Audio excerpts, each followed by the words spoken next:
I am going to read to you one of my all-time favorite stories from when I was little, Corduroy by Freeman.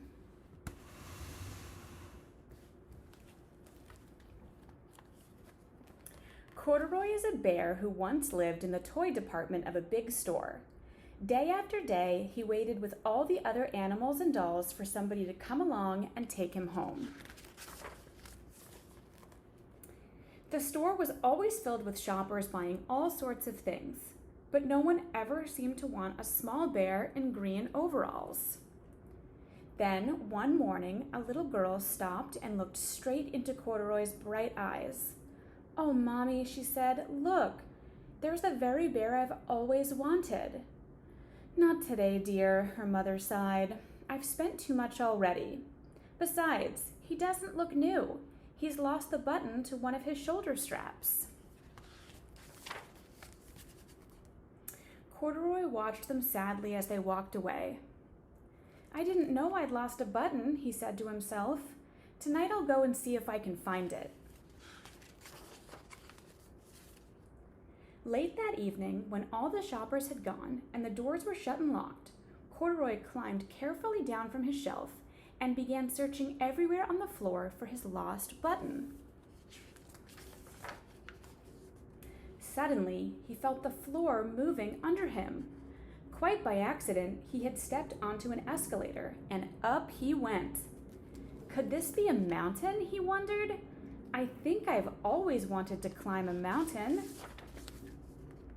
He stepped off the escalator as it reached the next floor, and there, before his eyes, was a most amazing sight.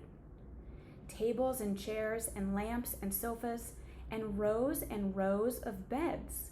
"This must be a palace," Corduroy gasped. "I guess I've always wanted to live in a palace." He wandered around admiring the furniture. "This must be a bed," he said. "I've always wanted to sleep in a bed." And up he crawled onto a large, thick mattress. All at once, he saw something small and round. "Why, here's my button," he cried, and he tried to pick it up. But like all the other buttons on the mattress, it was tied down tight. He yanked and pulled with both paws until pop! Off came the button, and off the mattress Corduroy toppled, bang, into a tall floor lamp. Over it fell with a crash. Corduroy didn't know it, but there was someone else awake in the store. The night watchman was going his rounds on the floor above. When he heard the crash, he came dashing down the escalator. "Now who in the world did that?" he exclaimed. "Somebody must be hiding around here." He flashed his light under and over sofas and beds until he came to the biggest bed of all. And there he saw two fuzzy brown ears sticking up from under the cover. "Hello," he said.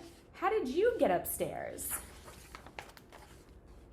The watchman tucked Corduroy under his arm and carried him down the escalator and set him on the shelf in the toy department with the other animals and dolls.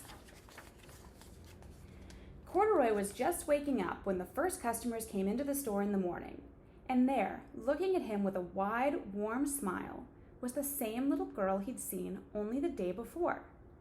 "I'm Lisa," she said, "and you're going to be my very own bear. Last night I counted what I've saved in my piggy bank, and my mother said I could bring you home." "Shall I put him in a box for you?" the saleslady asked. "Oh, no thank you," Lisa answered, and she carried Corduroy home in her arms. She ran all the way up 4 flights of stairs into her family's apartment and straight to her own room. Corduroy blinked. There was a chair and a chest of drawers, and alongside a girl-sized bed stood a little bed just the right size for him. The room was small, nothing like that enormous palace in the department store. "This must be home," he said. "I know I've always wanted a home." Lisa sat down with Corduroy on her lap and began to sew a button on his overalls. "I like you the way you are," she said, "but you'll be more comfortable with your shoulder strap fastened." "You must be a friend," said Corduroy. "I've always wanted a friend." Me too, said Lisa, and gave him a big hug. The end. How great was that book? Okay, now it's time for bed. Sleep tight. Auntie Kiki loves you.